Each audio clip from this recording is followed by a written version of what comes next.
Stephanie, hoje no Livro Aberto eu vou falar sobre o ótimo Os Bebês de Auschwitz, da Wendy Holden.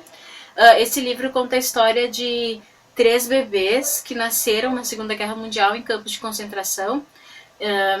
E conta também principalmente a história das mães deles, como eles conseguiram, assim, elas conseguiram ir até o fim com a gravidez, conseguiram sobreviver, porque é sabido que os nazistas eles matavam as mulheres grávidas imediatamente ou matavam o bebê logo após o nascimento.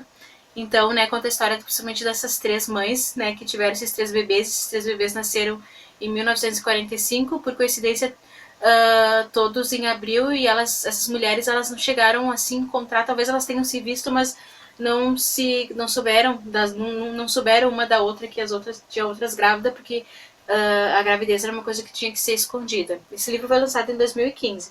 Esses bebês hoje eles têm 74 anos, que nasceram em 45, e vai contar a história principalmente da mãe deles, como, né, que elas conseguiram, né, e prosseguir com a gravidez em campos de concentração.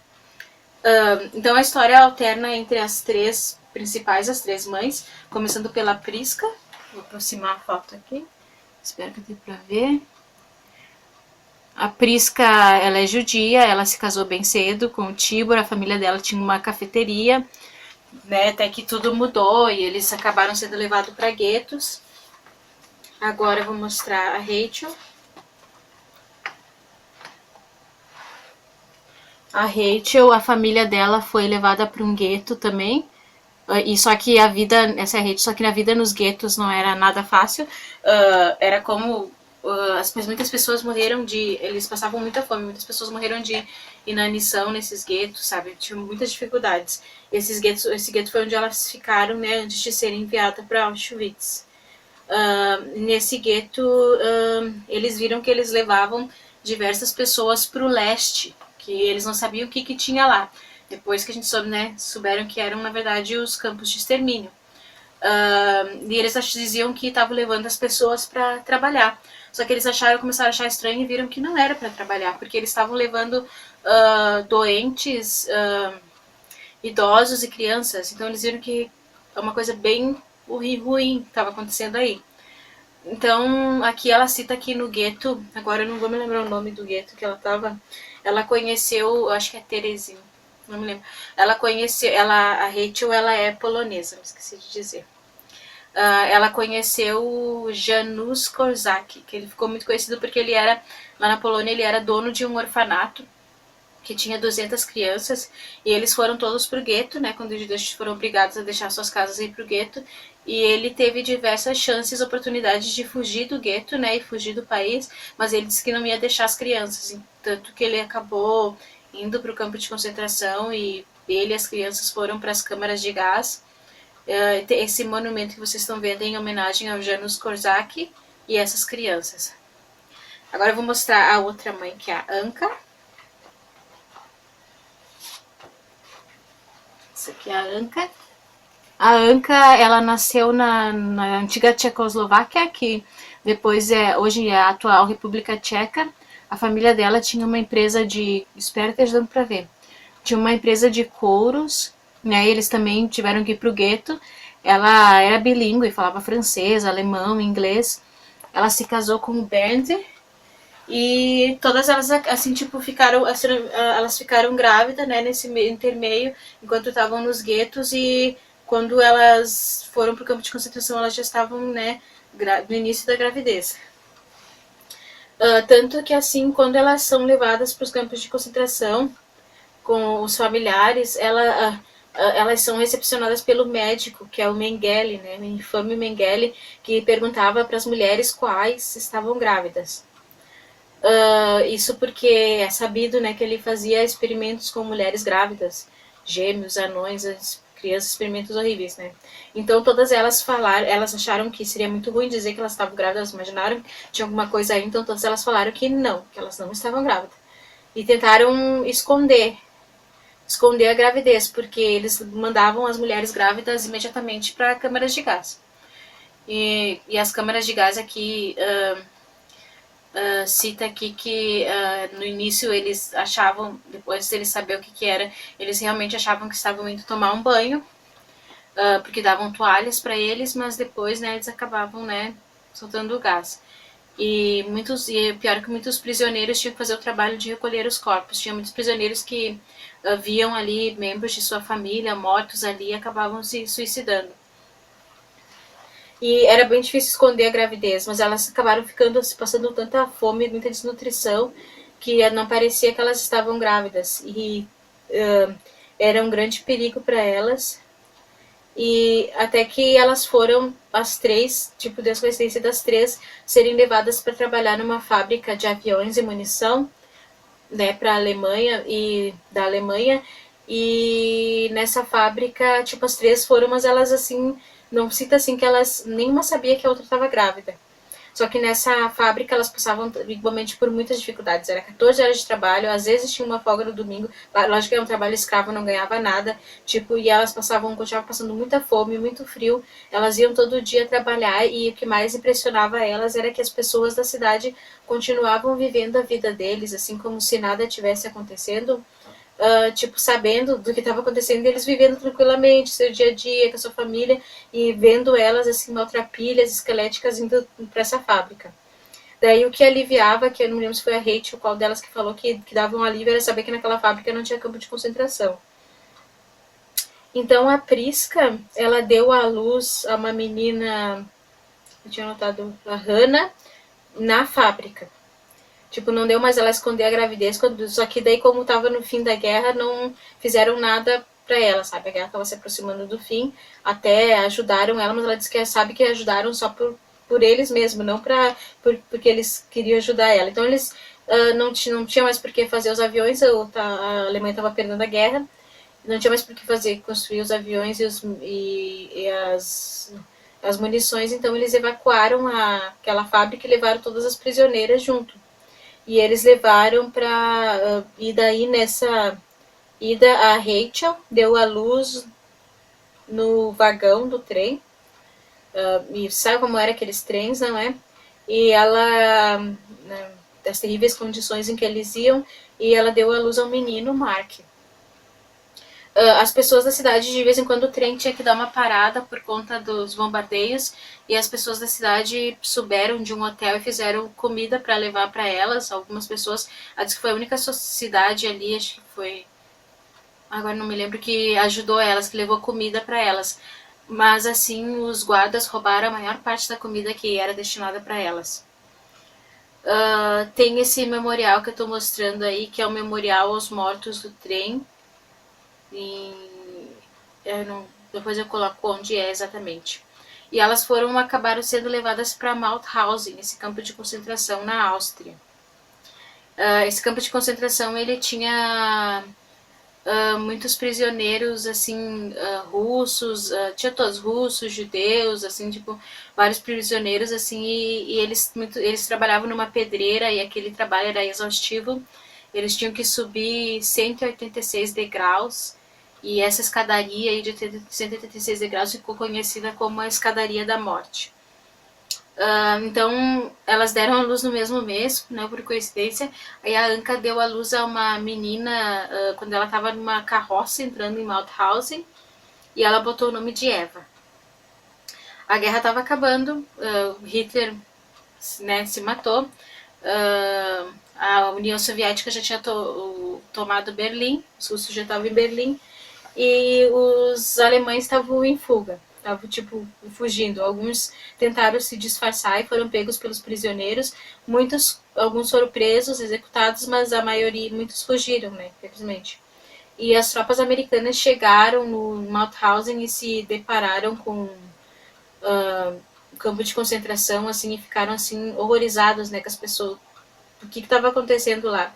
Então eles começaram a viram as pessoas famintas e começaram a dar comida para eles, e é uma coisa que não poderia dar, assim, logo de cara, porque estava com o corpo muito fraco para comer, assim, tipo, e eles não sabiam, nunca tinha visto tantas pessoas famintas, começaram a dar tudo que tinha, muitas pessoas morreram por conta de que, né, acabaram, né, o corpo fraco, comendo demais, né, tipo, o corpo, né, não recebia comida substancial há tanto tempo, né, então muitos acabaram morrendo.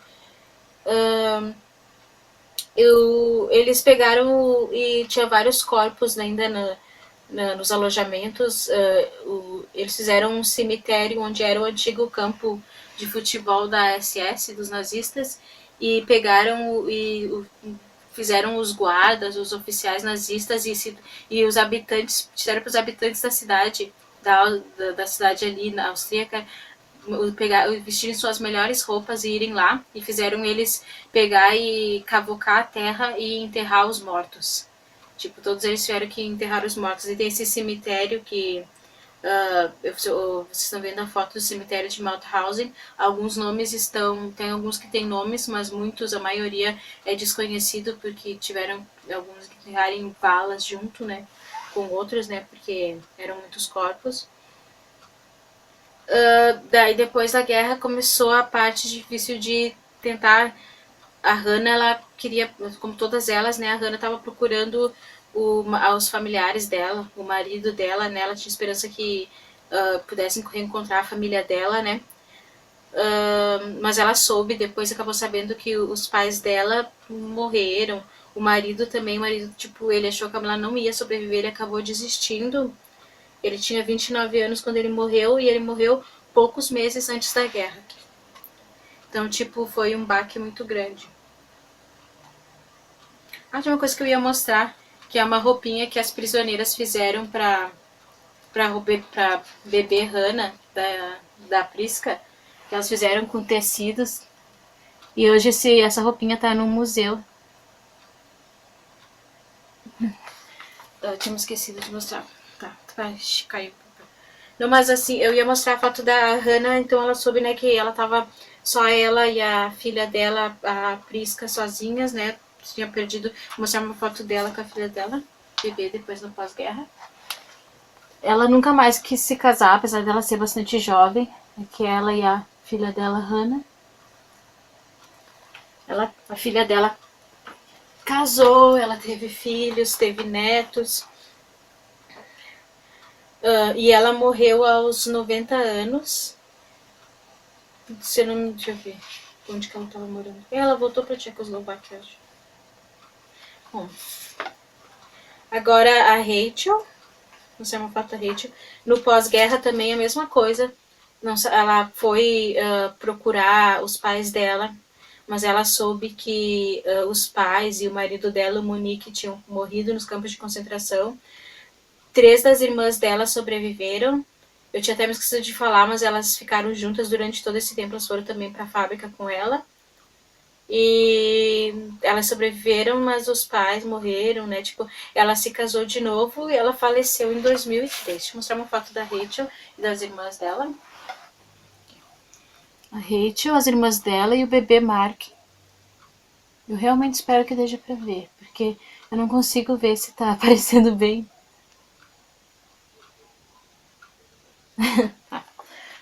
Então ela, né, começou uma vida nova, né, casou de novo, porque elas eram todas bastante jovens.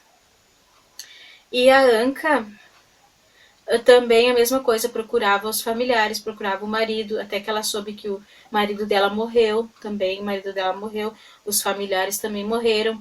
Eu achei muito similar as histórias delas, porque os maridos, as 3 perderam os maridos na guerra, os pais também, elas já imaginavam que de repente os pais pudessem ter morrido, porque eles viram o que acontecia, né, com as pessoas mais idosas, né, e com crianças doentes, né. Então ela começou a procurar os pais, e quando ela se viu, ela estava sozinha, né. Mas ela pegou, e antes de ir pra guerra, aqui tem uma foto da Anka e da filha dela, Eva, em 1940. Esse livro eu me esqueci de falar, ele é cheio de fotos, repleto de fotos. Aqui.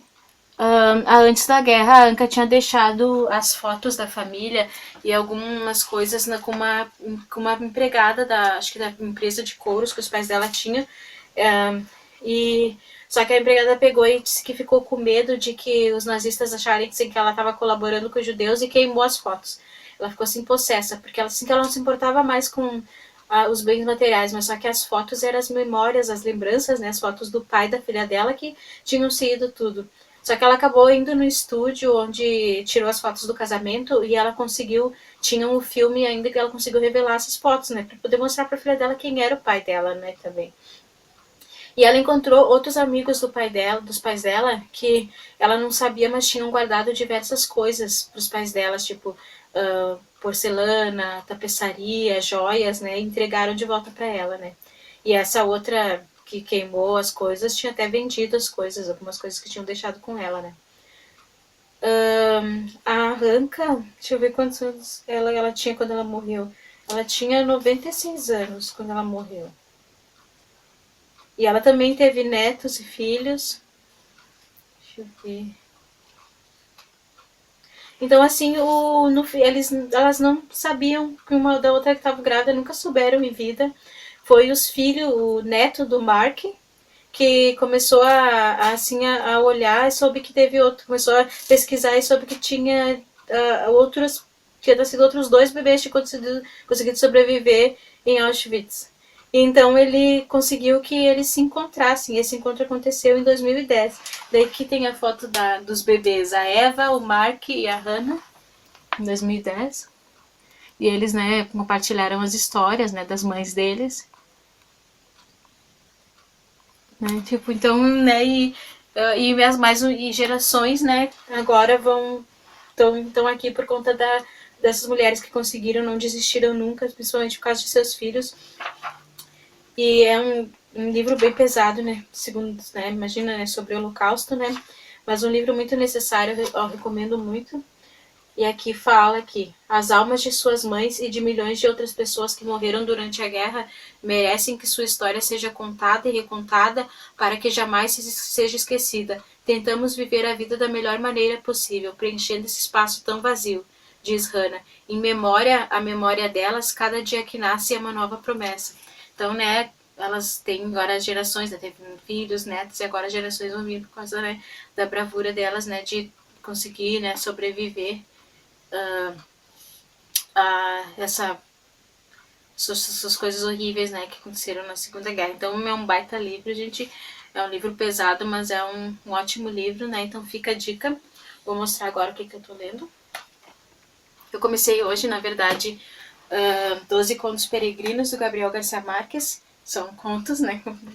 Sempre tem que ter um Gabriel Garcia Marques todo ano, né? Um dos meus escritores favoritos. E eu tô lendo também para a Faculdade de Pedagogia da Autonomia. Eu já tinha lido boa parte desse livro, mas eu tô relendo ele. E é um livro muito bom, mas eu acho que eu não vou fazer resenha, sabe?